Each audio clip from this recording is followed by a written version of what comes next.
This is the true story of a medieval city where people began dancing and couldn't stop, even as their bodies collapsed from exhaustion.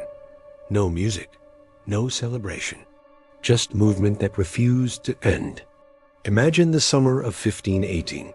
The city is Strasbourg, a bustling hub in the Holy Roman Empire, now part of modern-day France. Life in 16th century Europe was harsh, marked by famine, disease, and constant uncertainty. The air was thick with superstition. The line between the natural and supernatural was blurred. Into this world, something truly bizarre, truly terrifying, began to unfold. It started subtly on a warm July day. A woman, Frau Trophia, stepped into the narrow, cobbled streets of Strasbourg. Without warning, without discernible reason, she began to dance. Not graceful, but frantic, uncontrolled movement. Her limbs flailed, her feet pounded the ground, her body twisted in an unnatural rhythm. Passers-by stopped, bewildered. Hours turned into a full day, and still, Frau Trophia danced. Her face grew pale, breath ragged, sweat plastered her hair. She could not stop.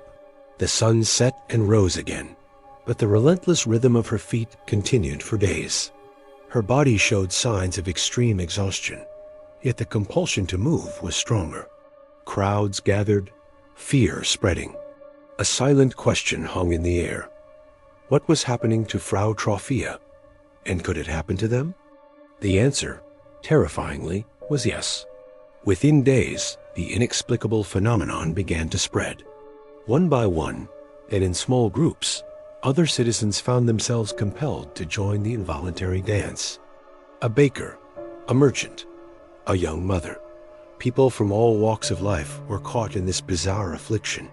Dozens were soon dancing uncontrollably in the streets, their movements mirroring Frau Trophia's gyrations. The number continued to grow, day by day, week by week. No coordination, no common purpose. Only the same uncontrollable, relentless movement that seemed to possess their very souls. The streets, once mundane, now echoed with the shuffling, stomping, and gasping of the afflicted. The city authorities, initially baffled, felt compelled to intervene. They consulted local physicians. The prevailing medical wisdom attributed the condition not to spiritual possession, but to an excess of hot blood in the brain. Their proposed remedy was as shocking as the plague itself. The dancers needed to dance it out. They believed that by allowing the afflicted to continue their movements, they could purge the hot blood from their systems. In an astonishing display of misguided intervention, the city council actually encouraged the dancing. They cleared public spaces, even reportedly constructing a large wooden stage in the marketplace. Musicians were brought in, not to provide a joyous accompaniment, but to ensure the dancers maintained their exhausting pace. The hope was that continuous movement would lead to a cure.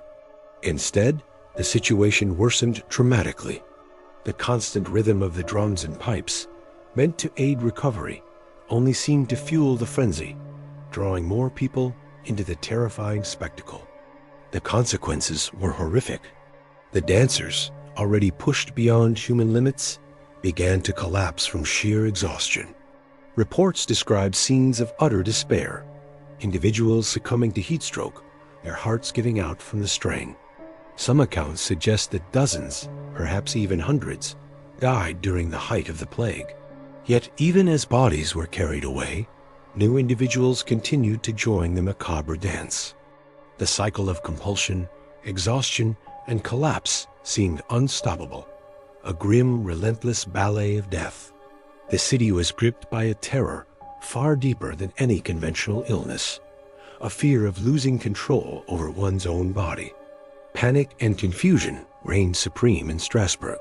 As the death toll mounted, residents became increasingly fearful.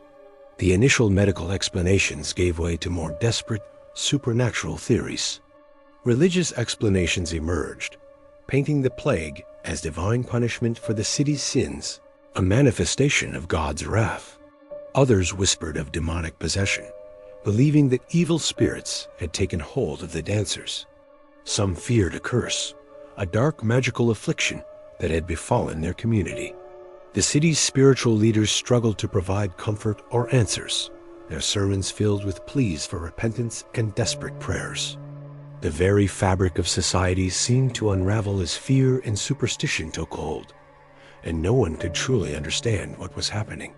Finally, after weeks of escalating chaos and death, the authorities changed strategy. Recognizing the catastrophic failure of their initial approach, they turned to the church for a different kind of intervention.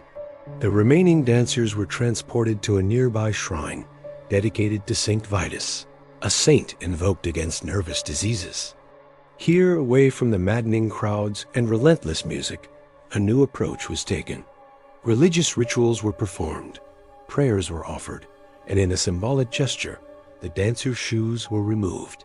They were replaced with special red slippers, blessed by priests. They were then led to the altar. Gradually, almost imperceptibly at first, the dancing began to subside. The frenzied movements slowed, the compulsion weakened, and one by one, the afflicted found themselves able to stop. After several weeks, the phenomenon faded entirely.